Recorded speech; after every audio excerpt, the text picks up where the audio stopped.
سلم تسليما كثيرا ولا حول ولا قوة إلا بالله العلي العظيم. اللهم علمنا ما ينفعنا وانفعنا بما علمتنا وزدنا علما.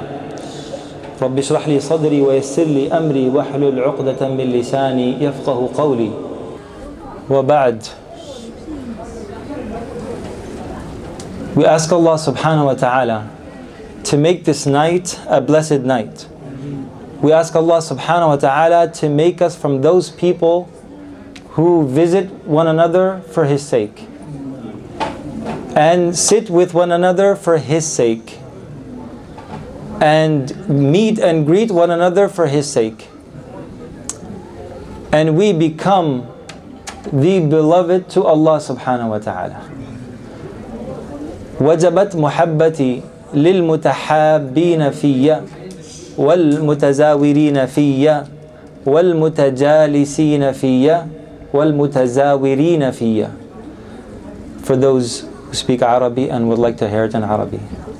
Alhamdulillah wa salatu wa salam ala Rasulillah. When we work throughout the week and the norm of the society that we live in, we work very hard and we work our whole day out, hours after hours, and then we look forward to weekends.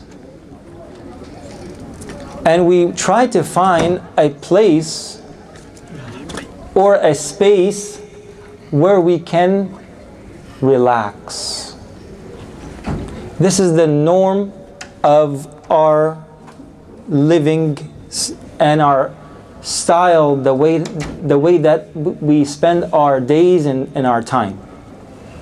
All of us, whether we are Muslim or non-Muslim, all human beings like to take out part of their regular routine, their day-to-day activity, their effortless, hard-working hours, and take a sit back and relax. Some people use a spa to go and have a good time, or a massage center, or a resort, or a park, or just away from everyone to just relax. For a believer, there is ilm al-ghayb, that we believe in, that there is the unseen, that when we go into the Jannah, we will relax over there.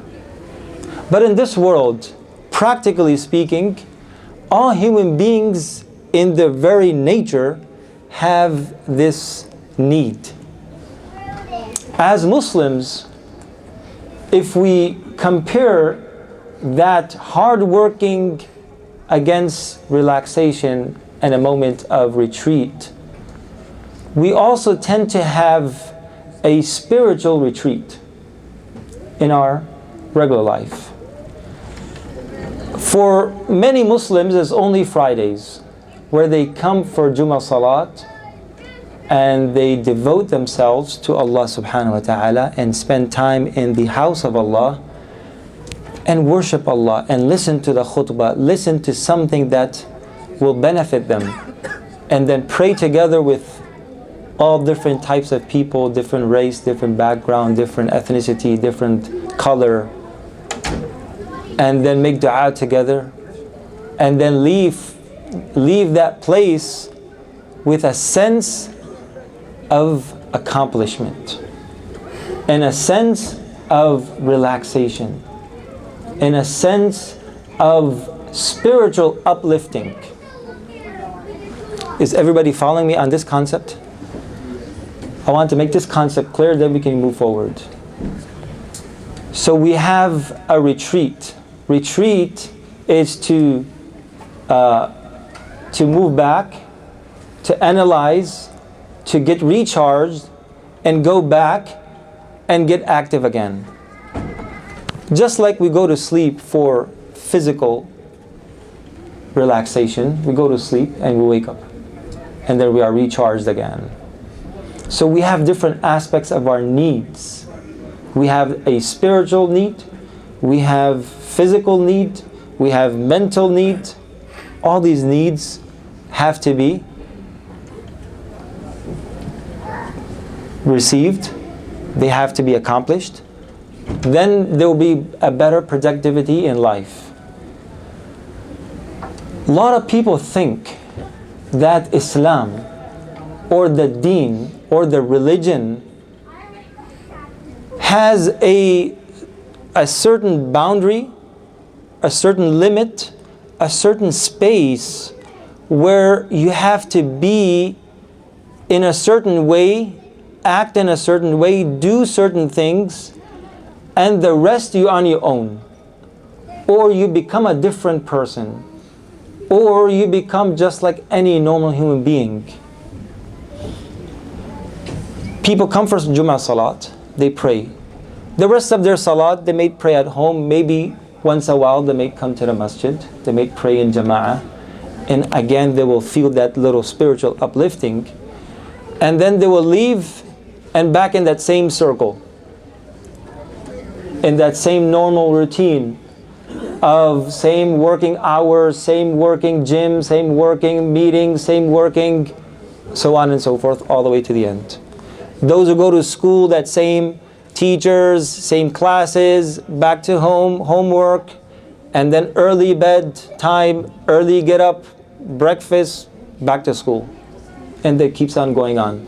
And all of us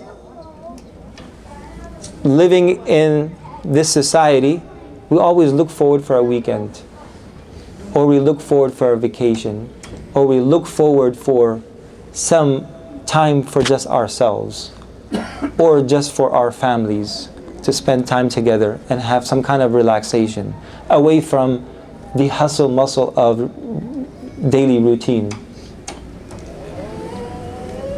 When people go out in the real world,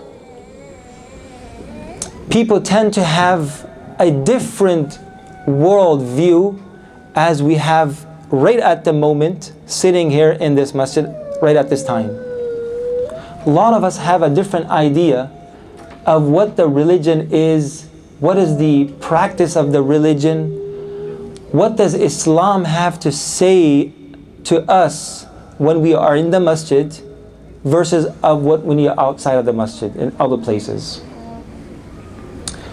Allah subhanahu wa ta'ala says, وَمَا خَلَقْتُ الْجِنَّ وَالْإِنسَ إِلَّا لِيَعْبُدُونَ. Allah has created the ins and the jinn for no other reason than worshipping Him. Let's get this concept clear. Allah is saying, we have not created the human beings and the jinn for any other reason except for the reason that they should be worshipping Allah subhanahu wa ta'ala. Okay, so we thought that coming to the masjid and praying salat, that's our deen, that's worshipping Allah subhanahu wa ta'ala. No doubt about it. It's the greatest worship of Allah. Wasjud waqtarib. Prostrate, put your forehead on the ground and get closer to Allah. We know all these concepts of salah and the benefit of salah, no doubt about it. Okay, further a little more, we're going to fast inshallah within 3 months from now, exactly. To be exact, today's the third night of Jumada Thani. 3 months away, we will fast the whole month of Ramadan. Accomplishment, mashallah, a sense of satisfaction that we feel that spiritual uplifting. A little furthermore, in Ramadan we're going to pay our zakat. Mashallah, we got that. We're going to give donations, a lot of donations to this masjid. We're going to make this masjid a better place, stronger, more beautiful, bigger, more powerful, more activities. We need donations for the masjid, we will donate our money. Zakat, we will give it to other places where people are in need. We'll give our zakat over there. Okay, sense of accomplishment. Furthermore, I need to go for Hajj. MashaAllah. Once in life, Hajj is fard if you are able to. went for Hajj, a great sense of accomplishment.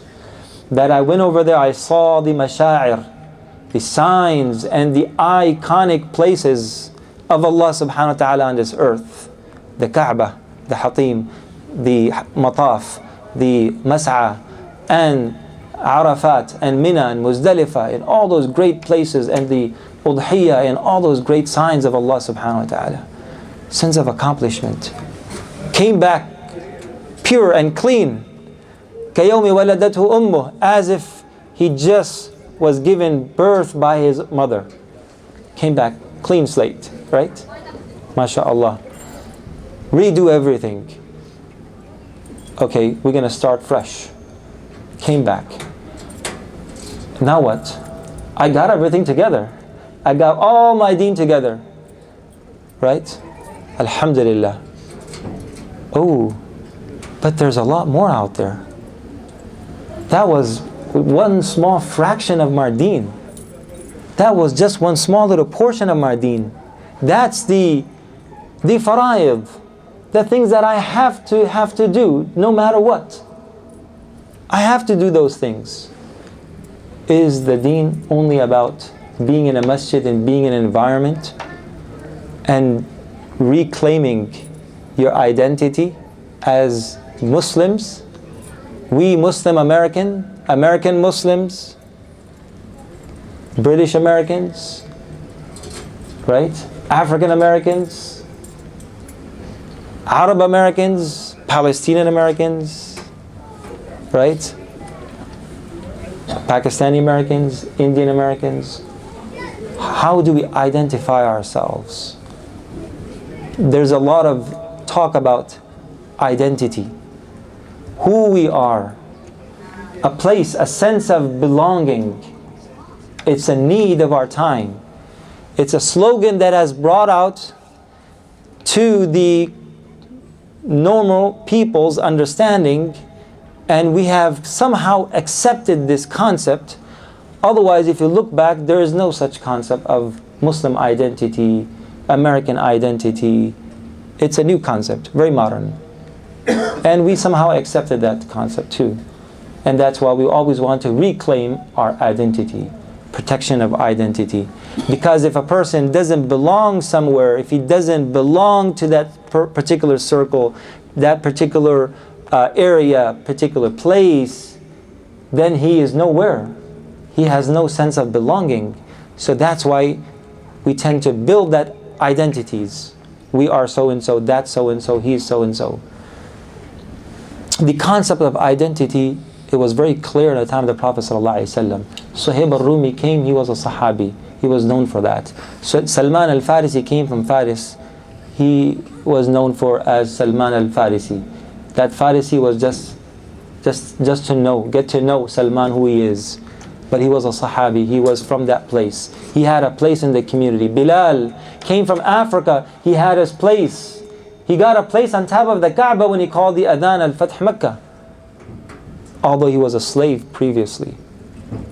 He didn't have to reclaim an identity among the Muslim community and the broader community and so on and so forth. And those who had larger and a bigger circle before Islam, they were the same as other people like Bilal and Salman and Suhaib radiyallahu anhum ajma'in, or Abu Bakr or Umar or Ali or Uthman radiyallahu anhum, or the family of the Prophet sallallahu alaihi wasallam. Nobody had to reclaim or claim identity, who I am. خَلَقْنَاكُمْ مِنْ ذَكَرٍ وَأُنْثَى وَجَعَلْنَاكُمْ شُعُوبًا وَقَبَائِلَ لِتَشَاجَرُوا لِتَبَاغَضُوا لِتَحَاسَدُوا لِتَفَارَقُوا لِتَعَارَفُوا, just to get to know one another. Brother, where are you from? Okay, I am from Sharon. I am from Boston. I am from New York. MashaAllah, great. How is this? How is the city of New York? How is the city of Boston? Did you visit Harvard University? So on and so forth. You get to know. You have something to talk about. You have some kind of mutual conversation. That's it. That's it, right? Behind the Prophet ﷺ and Bilal, all of them, they were standing. So we have these different hurdles that it comes in our way as we go and we move forward. let's come back to the topic of accomplishment. When we go to work, what do we present ourselves to this world in our work? How do we have a place over there in our workplace? How do we have a place at school? How do we have a place in our game? How do we have a place in public places? How do we gain that space? Allah subhanahu wa ta'ala says, وَمَا خَلَقْتُ الْجِنَّ وَالْإِنسَ إِلَّا لِيَعْبُدُونَ. Meaning that you have to only worship Allah subhanahu wa ta'ala, nothing else. So what is all of that that's happening in between your salat and your fasting and your zakat and your hajj? All of the other things that you're doing, what is that? Is that something out of the deen? It is out of worship. It is somewhere that you just do it just because you have to. We are the servants of Allah subhanahu wa ta'ala. We are ibadur rahman. We are the servants of Allah. And Allah has ordered us to be with His creation.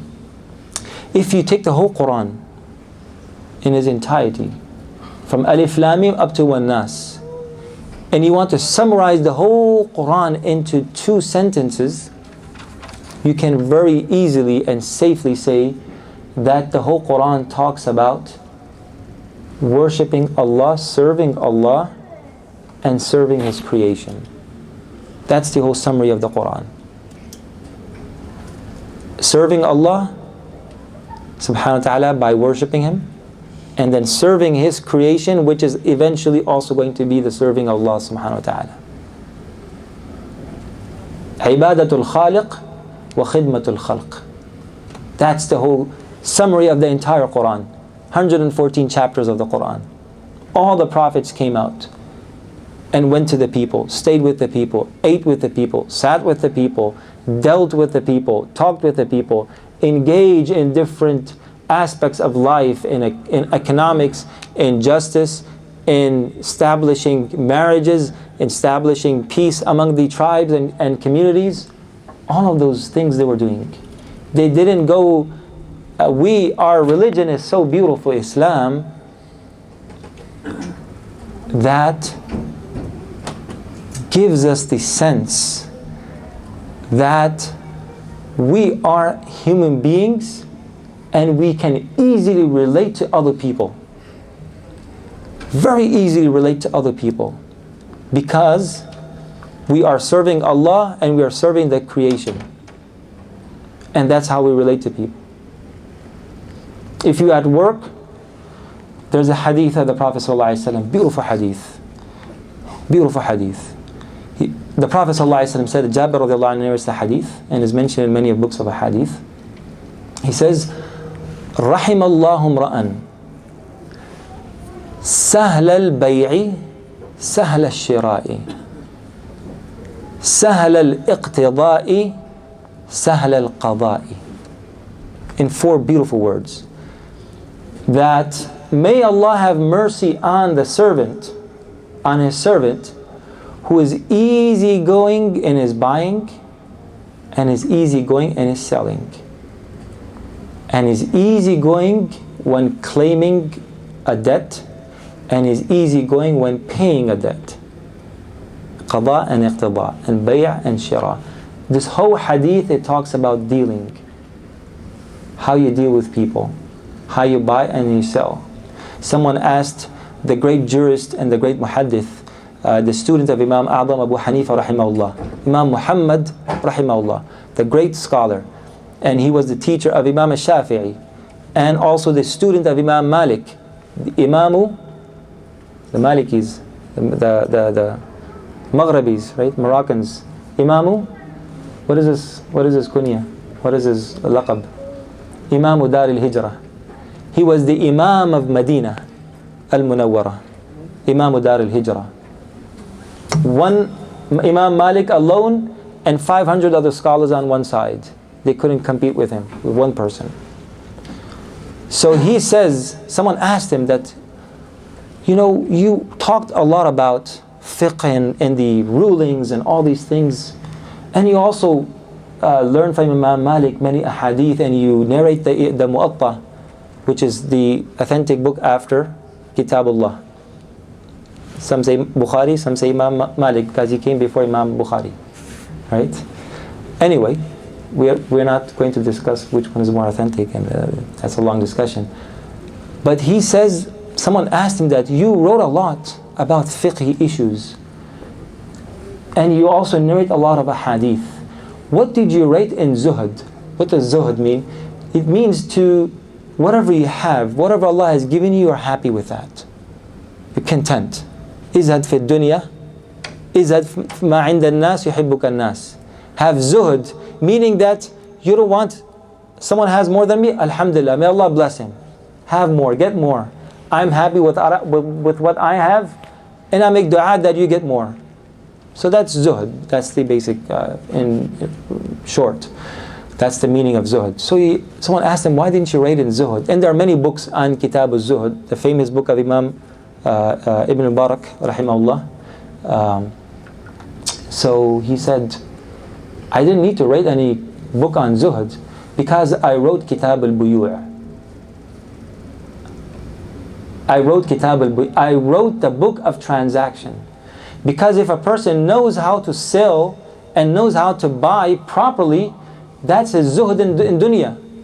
If he knows how much he has to pay from his zakah, and he pays on time and he pays the right amount, that's his zuhud in dunya. Because he knows Allah has given the wealth, and every poor person, وَفِي أَمْوَالِهِمْ حَقٌّ مَعْلُومٌ لِلسَّائِلِ وَالْمَحْرُومِ, that every poor person who's asking or is deprived from the worldly things, he has a right in my wealth, so I have to give it. I'm not going to hold back. That's zuhud in dunya. You can have a lot, and that's why they say that a lot of things it doesn't make you happier. Things don't make you happier. People have so much money, but they're so into this, trying to find some sense of fulfillment, and it never happens. And they still gather more and more, and they think they're going to get happier. They don't. And now there's a study out there that it says that keep less things in your house, hang a few things on your walls, have lesser furniture in your house, you will have a happier family. You'll be happier in your house. This is a recent study. The Prophet ﷺ and the Sahaba, they were the happiest people, although they didn't have anything. Subhanallah. So dealing, buying and selling, going out and studying at school, learning your mathematics, learning numbers, that's your deen. That's ibadah. If you're going outside and you're trying to work hard to bring halal food for your family, to put food on the table, that's an act of worship. There's a hadith that every dinar, every dollar that you spend, there's an ajr for that, because you're working hard to provide for your family. You're going to school because you want to be successful in this world. You want to have a job, and then you want to stand on your own feet, and you don't want to go and be dependent on someone else. That's why I'm working hard. And I want to provide to others. I want to help out someone. I want to help out the Islamic Center. So you can make many intentions. So all of these things are ibadah. And that's why it is also mentioned that a scholar, when he goes to sleep, his sleeping is also an act of worship, act of ibadah. Why? Because he's resting so he can get up and get work again. Get back to work again and help the people. Give them, teach them. Right? A person who's a leader, his responsibility is to bring justice to the society, and that's his job. He is doing ibadah at the moment. So you can make intention. So the key is to have an intention that I want to be a servant of Allah and being in the service of His creation at all times. Sometimes I want seclusion. I want a time with just my Lord, in your 5 salat, in your fasting, in your hajj, in your tahajjud, in your dhikr, in your reciting of the Quran, and so on and so forth. And the rest I will be with people. Bismillah. The prophetic example, the best of examples, is the example of our Prophet Muhammad sallallahu alaihi wasallam. He was a father, he was a leader, he was a husband of many wives. He was a household person. He was a community member. He was an imam. He was a warrior. He was a leader, fighting in the first row. All these roles he was playing. He wasn't just a prophet. He had to just go and teach people and not care about his family. And that's why we don't have rahbaniyan in Islam.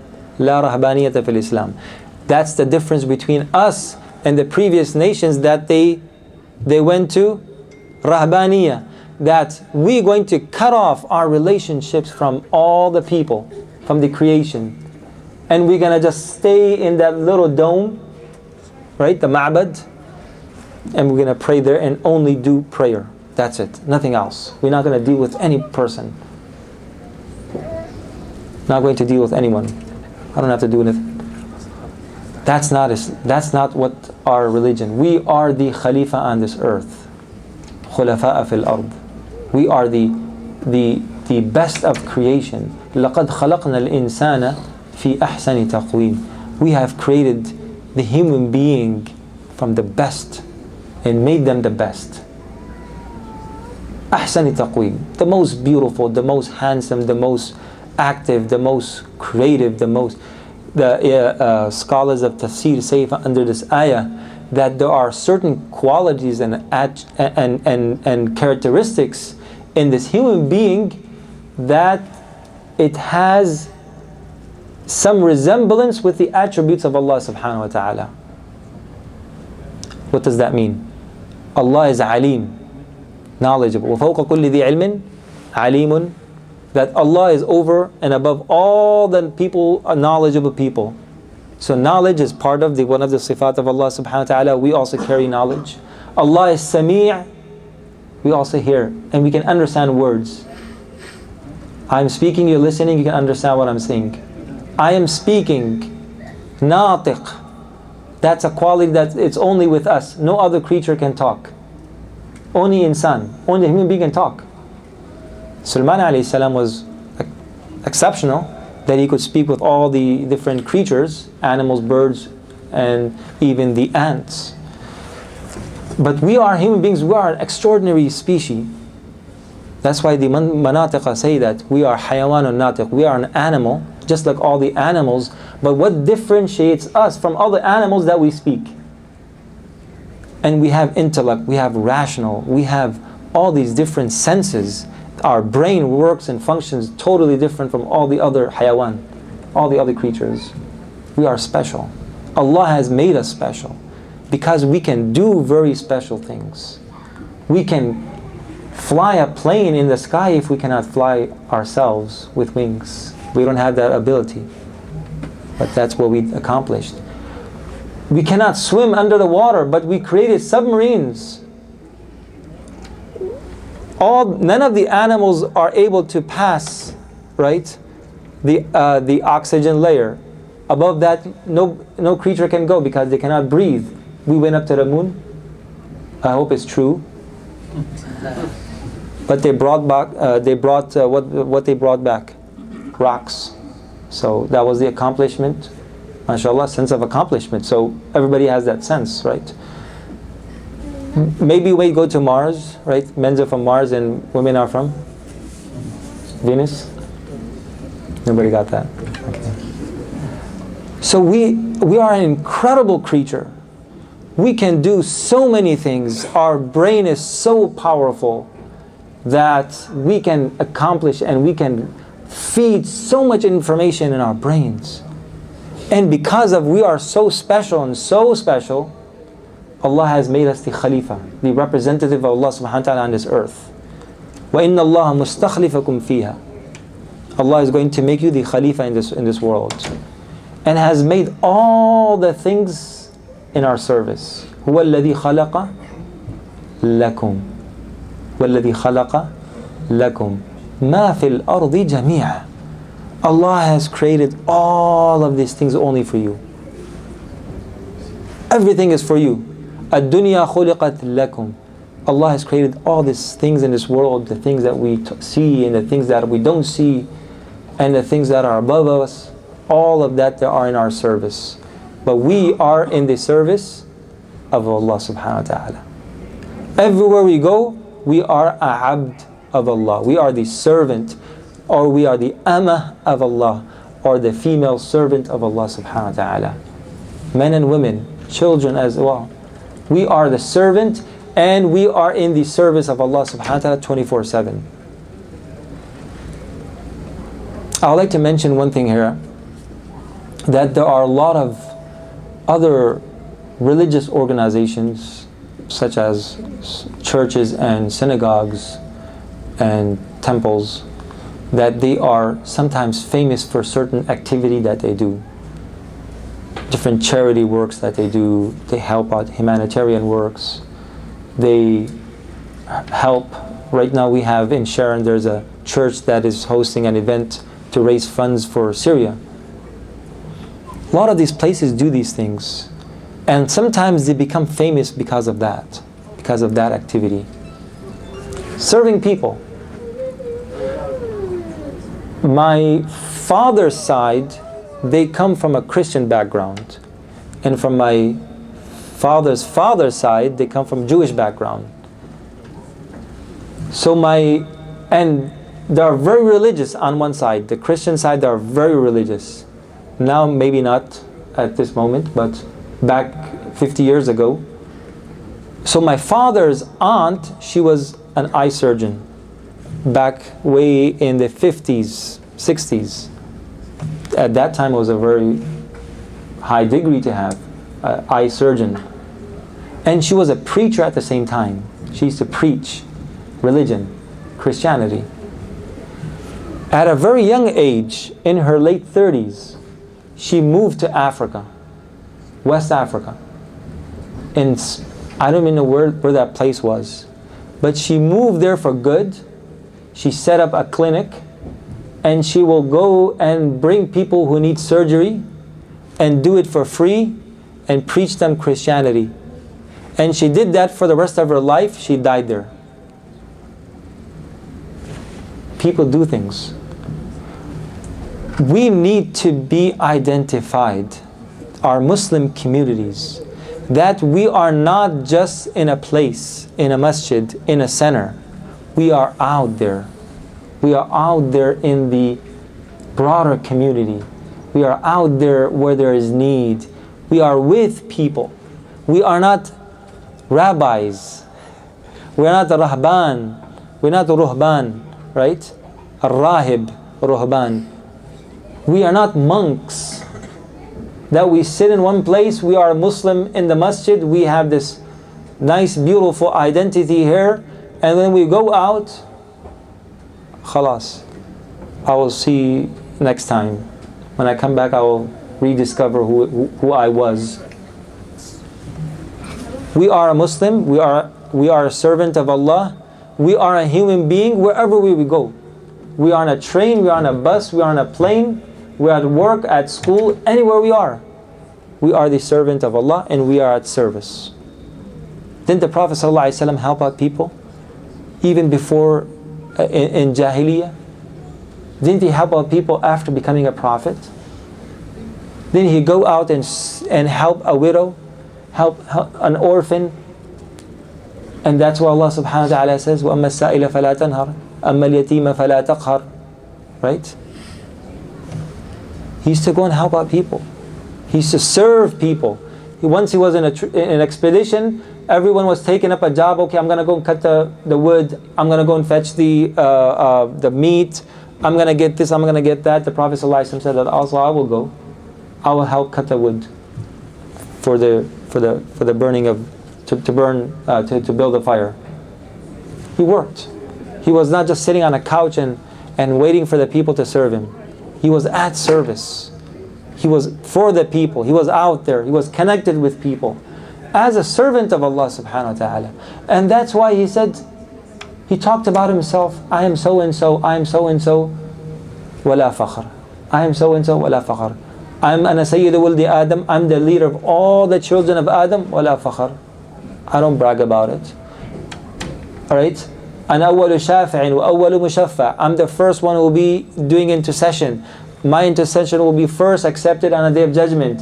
بيدي لواء الحمد. The banner of hamd will be in my hand on the day of judgment. And I will be starting the hashr and the hisab. All of these things he said, ولا فخر. I don't really brag about it. I'm not going to say that, oh, I'm so and so. Allah has given me these honors. Allah has honored me with these great things that He has not given to anybody else. But He was out there for the people. He was always helping out people. So we need to bring that Islam, bring that humanity, bring that sense of being a servant of Allah and being in the service, whether we are with our families, whether we are with our friends, whether we are in our work, whether we are at school, whether we are in the community or outside the community in a parking lot, or we at a shopping center or in a mall. I'm not saying that you have to go and put on something that displays that who you are, right? To put on a kufiya, right? And to put on a robe like what I have on. You know, I don't wear this everywhere. But this is not showing that who I am, right? There was a person, he had a dispute with his wife, and he had a question. He said, let's go and ask a sheikh. And there was a man passing by, and he said, he looks like a sheikh. And then when they asked him, he said, why are you asking me? Ask somebody else. He said, no, we're going to ask you. He said, why do you want to ask me? He said, because you are a sheikh. He said, no, you misunderstood. I'm a priest. I'm wearing this long robe because I'm a priest. You look like a sheikh. So this helps. It helps, but that's not what I'm saying. I'm saying that we have to act. We have to feel that who we are. We have to acknowledge that who we are and how special we are and who we are as a Khalifa and the representative on the face of this earth, wherever we are. And for that, the first thing that I mentioned in between was intention. What intention do we have? What do I intend when I'm doing a certain action?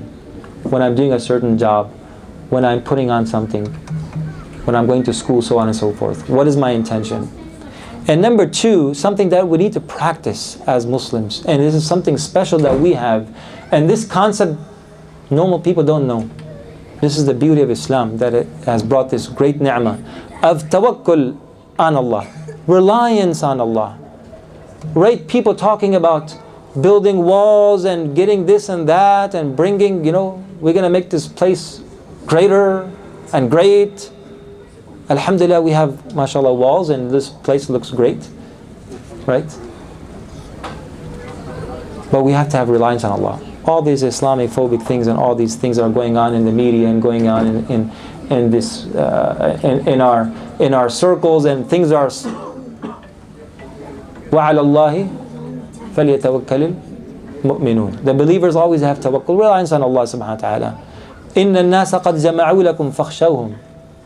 That they have gathered against you and they're trying to take out and put ban and make sure that you have a Muslim ID card with you. All of these things, it happened in the past. It's nothing new. The concept is very clear. What they say? Hasbunallah. Hasbunallah wa ni'mal wakil. Allah is sufficient for me. And He's going to take care of my affairs. What happened? فَانْقَلَبُوا بِنِعْمَةٍ مِّنَ اللَّهِ وَفَضْلٍ. They left with the ni'mah, bounty of Allah, and fadl. Sometimes fadl, it means worldly benefit. They got worldly benefit as well. What happened with the people that they were talking about in Surah Ibrahim to the prophets? وَقَالَ الَّذِينَ كَفَرُوا لِرُسُلِهِمْ لَنُخْرِجَنَّكُمْ مِنْ أَرْضِنَا أَوْ لَتَعُودُنَّ فِي مِلَّتِنَا. Just before that ayat, you go back a few ayats all the way from أَلَمْ يَأْتِكُمْ نَبَأُ الَّذِينَ, right? مِنْ قَبْلِكُمْ قَوْمِ نُوحٍ, and then وَقَالَتْ رُسُلٌ مَا فِي اللَّهِ شَكٌّ وَقَالَ الَّذِينَ كَفَرُوا لِرُسُلِهِمْ. Those who just believers, they said to the prophets, what? Two things. Either you follow us and you stay here, or we will drive you out of the country. لَنُخْرِجَنَّكُم مِّنْ أَرْضِنَا أَوْ لَتَعُودُنَّ فِي مِلَّتِنَا. You have one of the two choices. You accept, or you have to leave. What did Allah say? Shout and scream and go and start Googling what's happening, what's not happening, who's saying what is not said, what is said, who's up there. Allah says, فَأَوْحَى إِلَيْهِمْ رَبُّهُمْ لَنُهْلِكَنَّ الظَّالِمِينَ. Allah says that Allah gave wahi to the prophets that we will take care of those oppressors. And what? After that, وَلَنُسْكِنَنَّكُمُ الْأَرْضَ مِنْ بَعْدِهِمْ. And we will give you the land. It's just a matter of time, how long it takes. سُنَّةَ اللَّهِ الَّتِي قَدْ خَلَتْ مِنْ قَبْلِ وَلَنْ تَجِدَ لِسُنَّةِ اللَّهِ تَبْدِيلًا. This is the sunnah, this is the method that Allah subhanahu wa ta'ala has established in this world. And that's how things are going to happen. It may take a long time, it may look different, but the principles are solid. Principles are solid. وَلَنُسْكِنَنَّكُمُ الْأَرْضَ مِنْ بَعْدِهِمْ. We will give you the land. Someone would say, okay, that's talking about the prophets. It's not talking about us, right? How can that be a solid principle? Allah says, ذَلِكَ لِمَنْ خَافَ مَقَامِي وَخَافَ بَعِيدٍ. That's for anyone who fears Allah subhanahu wa ta'ala and fears His punishment. So وَعَلَى اللَّهِ فَلْيَتَوَكَّلْ. You have to have reliance on Allah subhanahu wa ta'ala. The more reliance you have, and you say, حَسْبُنَ اللَّهُ وَنِعْمَ الْوَكِيلُ. After every Maghrib Salah, try to say it 7 times. Very beneficial. حَسْبُنَ اللَّهُ وَنِعْمَ الْوَكِيلُ. Allah is sufficient for me. Always think about that. Anything happens, someone gives a bad look at you, someone says something, someone maybe throws some bad words at you.